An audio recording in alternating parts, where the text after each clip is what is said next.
Allô mes précieux abonnés, j'espère que vous allez bien. Quant à moi, je me porte super bien.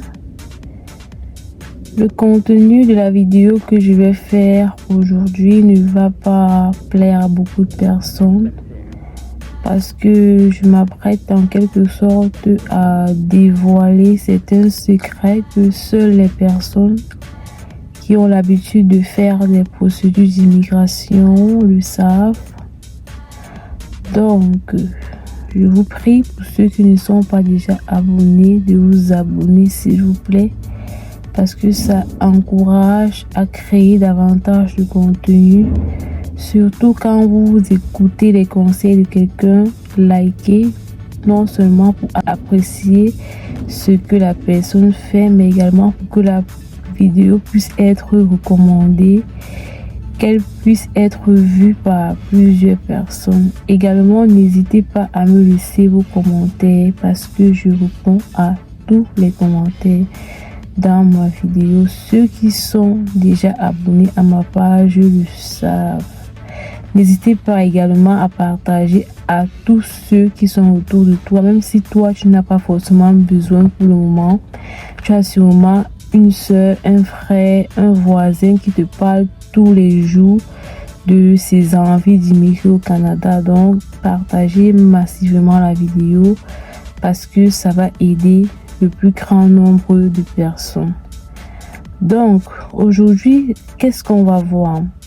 On va parler de façon résumée des 5 étapes essentielles nécessaires pour pouvoir mener à bien une procédure pour le Canada en tant que résident permanent. Dans cette étape, on va retrouver les critères d'admissibilité, les types de catégories qu'on retrouve dans le groupe des résidents permanents. On va aussi parler des pièces nécessaires pour soumettre un dossier en tant que résident permanent, ainsi que les différents sites qui vont vous permettre de postuler en tant que résident permanent. On va également voir tous les documents nécessaires, comment les remplir, comment les soumettre.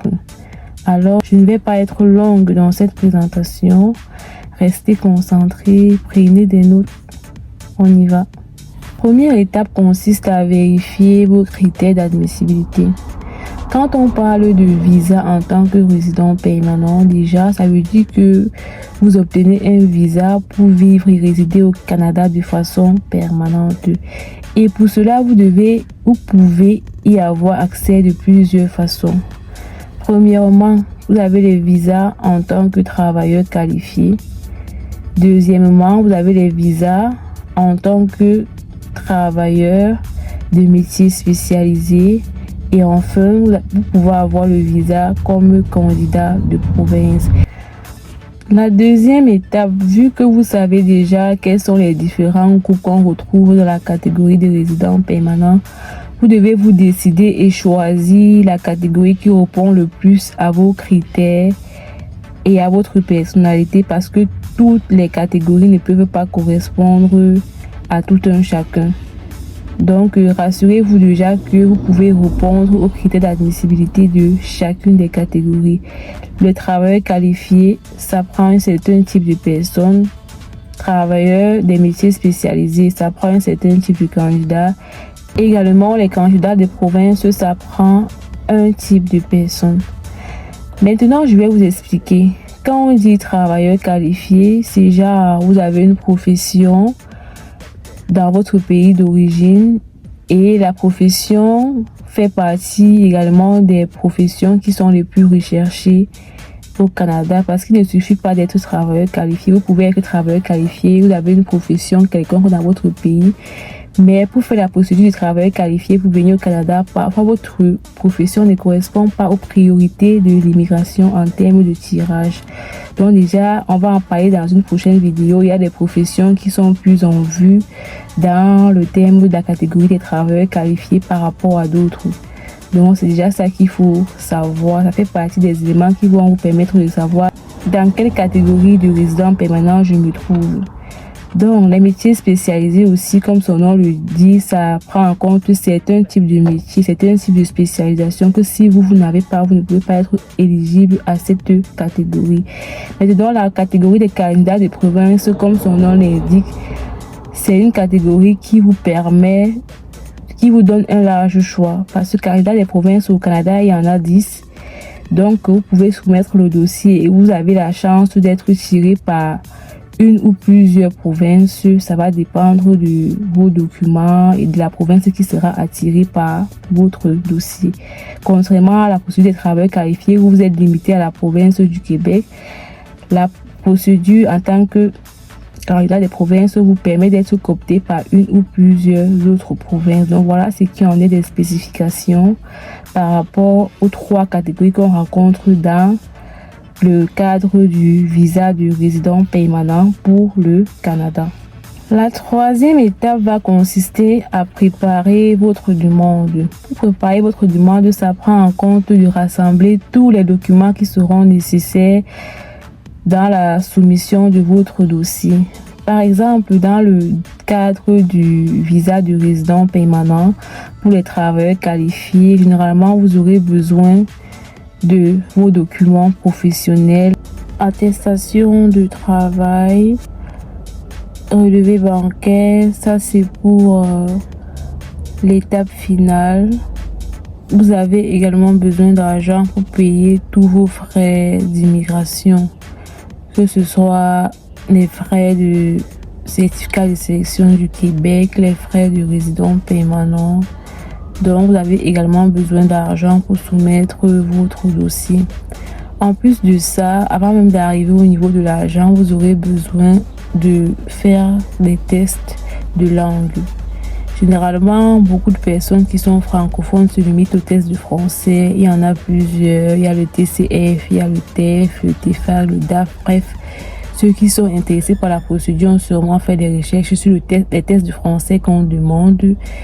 Et ceux qui sont anglophones font généralement le test d'anglais. Mais je vais vous dire aujourd'hui que pour maximiser vos chances, parce qu'il y a tellement de personnes qui font les tests, vous devez faire en plus du test de français, passer aussi un test d'anglais pour pouvoir augmenter votre système de pointage au niveau de la base de données.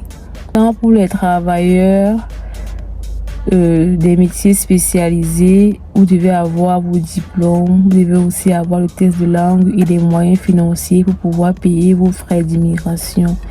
Et pour les candidats de province, vous devez avoir en plus des moyens financiers, vous devez d'abord faire des équivalences OS pour pouvoir soumettre votre candidature dans le cadre des candidats de province, ce qu'on appelle encore généralement entrée express. Donc voilà pour ce qui est de la préparation de la demande. Donc assurez-vous d'avoir avec vous tous vos documents scolaires, vos documents professionnels, et en plus de ça, vous devez bien remplir la demande des formulaires. Rassurez-vous de télécharger tous les formulaires pour pouvoir présenter votre demande de résident permanent. Et sachez que si vous oubliez un formulaire ou bien si vous remplissez mal les formulaires, vous devez automatiquement vous voir refuser le visa. Et ça va très ralentir votre processus d'immigration. Donc j'ai déjà eu à faire une vidéo dans ma chaîne sur comment remplir correctement ces formulaires d'immigration. Je vous invite à aller regarder cette vidéo que je vais laisser derrière le lien dans la bio. Donc, c'est aussi une des étapes très importantes. Et pour remplir les formulaires, il faut d'abord vous rassurer d'être tiré. Parce que le remplissage des formulaires vient quand on vous demande de présenter votre demande de certificat de sélection pour ceux qui sont dans les travailleurs qualifiés. Bref, pour presque toutes les catégories. Donc, dès que vous serez rendu à cette étape, il faut bien remplir vos formulaires et n'hésitez pas à demander de l'aide à quelqu'un qui a déjà eu à faire la procédure ou bien à vous rapprocher d'un cabinet ou bien de quelqu'un pour pouvoir vous aider. Parce que certes, tout le monde peut le faire, mais à un niveau, vous pouvez être coincé. Si vous persistez dans la bêtise, vous allez faire une procédure qu'on fait généralement à 1, 2 ans, en 3 ans et voire même plus. Donc, voilà ce qu'il en est. Bon, la 4e étape consiste donc à soumettre votre demande. Et vous pouvez soumettre votre demande de 2 façons, soit en ligne, soit sur papier. Mais généralement, de plus en plus, on encourage les demandes qui se font en ligne. Et pour soumettre la demande, vous allez les faire dans les sites requis, autant pour moi, pour la demande de résident permanent.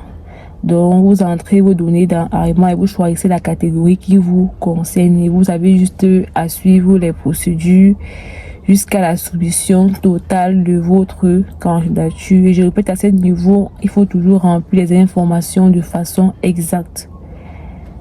Parce que si vous mentez, ça va vous rattraper. Parce qu'il y a d'aucuns qui ont demandé les résultats de tests de français, ils mettent des faux résultats et tout. Sachez que tout ce que vous dites dans la base de données en votre nom, c'est enregistré. Quand c'est enregistré, quand vous avez envoyé, vous ne pouvez plus revenir dessus. Donc, je vous exhorte à soumettre des informations vraies. Donc, après avoir soumis votre demande de résident permanent, ce que vous allez faire dans la cinquième étape, c'est d'attendre les résultats. Et le temps d'attente est de plusieurs mois, dépendamment du type de programme dans lequel vous avez soumis votre dossier. Et ce temps permet aussi au gouvernement du Canada de faire des vérifications par rapport aux informations que vous avez entrées dans la base de données. Maintenant, vous avez plusieurs options. Dans l'attente, on peut vous répondre positivement. Et généralement, quand on vous répond positivement, ça veut dire que on vous informe par courriel que votre demande a été acceptée et on vous demande de soumettre une demande de certificat de sélection du Québec. Donc, si vous recevez ce message, ça veut dire que vous êtes sur la bonne voie et que forcément, vous allez dans les prochains mois immigrer pour le Canada.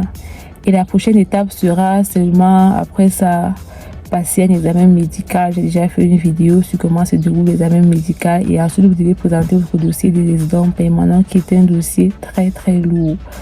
Donc, arrangé à cette étape, vous devez faire les efforts de bien remplir, tout comme ça se doit. N'oubliez pas d'inclure tous les membres de votre famille, vos enfants à charge, pour ceux qui ont des époux, des conjoints de fait, parce que si vous les oubliez, ça sera très compliqué plus tard de les inclure dans la demande. Et c'est un peu ça en fait. Donc, mes précieux abonnés, j'espère que vous avez aimé la vidéo. Je vous prie de mettre un pouce bleu pour m'encourager à vous faire davantage de vidéos. Et si jamais vous êtes bloqué dans votre processus d'immigration, n'hésitez pas à me laisser vos préoccupations en commentaire et partagez la vidéo comme je l'ai dit au début pour attirer le maximum de personnes. Je vous encourage à poursuivre vos démarches d'immigration. Laissez-moi des commentaires. Je me répète, likez la vidéo et surtout beaucoup de partage. On se dit à bientôt. Bye. Bisous.